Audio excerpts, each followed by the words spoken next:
Welcome to Refuse to Lose. My name is Joe Jordan. I'm your host today. Today we're going to talk about the NBA and talk about those Philadelphia 76ers, mainly Joel Embiid. But we're going to talk about the whole team too. So look, early in the year, I did a pre bracket, what do you want to call it, a pre playoff picture, and I had Philly finishing eighth in the league because for multiple reasons. Number one, Ben Simmons not there. That's number one. Number two, Joel Embiid is injury prone. He's in and out the lineup. I didn't know. I just didn't know what I was gonna get from him. And then also when I saw the Sixers in the beginning of the season, Joel Embiid didn't look that good. He was averaging like 22 points a game, 7 rebounds a game. Like he didn't look like that superstar we saw last year that was an MVP candidate. That would have won MVP if he never got hurt.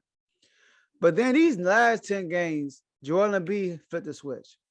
These last 10 games, the 76ers are 9-1. Those are including wins against the Wizards, Nets, Celtics, and Miami. They won each game. They only lost to the Hornets, by the way, which is also a good team in the East. All 9 games they won each game by at least 10 points or more, besides the next game, which they won by 8.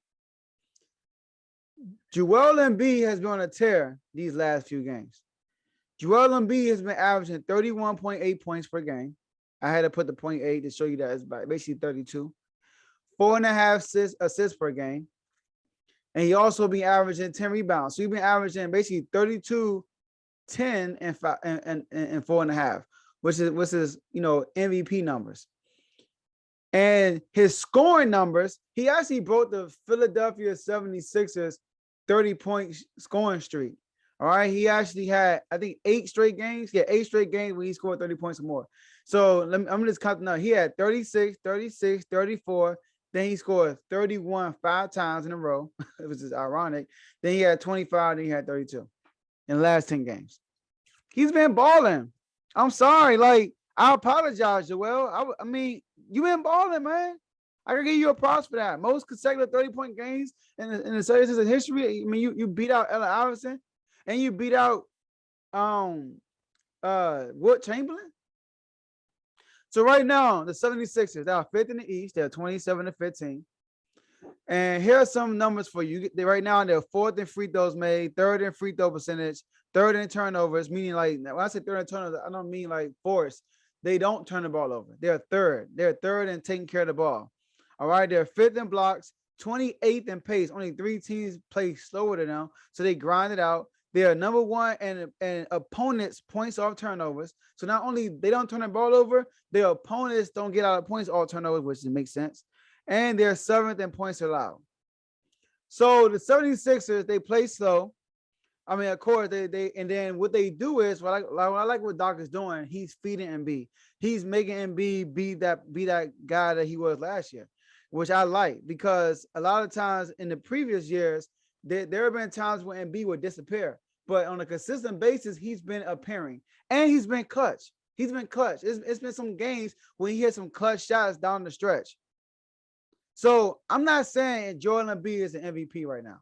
He's not. He's not an MVP right now, but he's definitely an all-star starter because, the all-star battle is going to be tough. You look at the star lineup. You look at the forwards, right?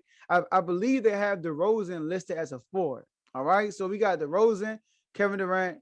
You got DeRozan, Kevin Durant, Giannis, and you have Joel Embiid. I mean, those 4 people, I think DeRozan is a forward. If he might be a guard, right? But if he's a forward, one of those 4 are not starting. But he might be listed as a 2. If he is listed as a 2, then we got KD, Joel Embiid, and Giannis. All right. So right now, Joel Embiid is 5th in scoring, averaging 27 points per game, and he's 9th in rebound, which is 10. So he averaging 27 and 10. So Joel Embiid is doing this thing. The Sixers are doing their thing. They're playing great defense, right? Like I said, they're 7 and scoring and points allowed. These last 10 games, they're 9-1, right? They gained some momentum, and we're gonna see how far this goes. Right now, like I said, they're 5th in the East. I wonder if they can get that. I wonder if they can get that a top 4 seed, get home court advantage in the first round of playoffs. And I want to know if they're gonna move Ben Simmons and actually add to this team, because right now that's just a roster spot just wasted. So if they can get another piece to add next to Joel, Sky's the limit for these Sixers. So that's what I have for you guys today, and I'll see y'all next episode. Thank you for staying to the end. We really appreciate that. If you are listening to this on you or watching this on YouTube, we would like for you to like this video, subscribe to the YouTube channel, and hit the notification button so you can be notified next time we put out a video. If you're listening to this on Spotify, Apple Podcasts, iHeartRadio, Google Podcasts, etc., we would like for you to follow us on those platforms. Also, hit the notification button so you can be notified when we're out. And last but not least, no matter what platform you're listening to or you're watching it on, share it with someone you know, and they could be part of the movement also. So thank you guys for listening, and we'll see you guys next time.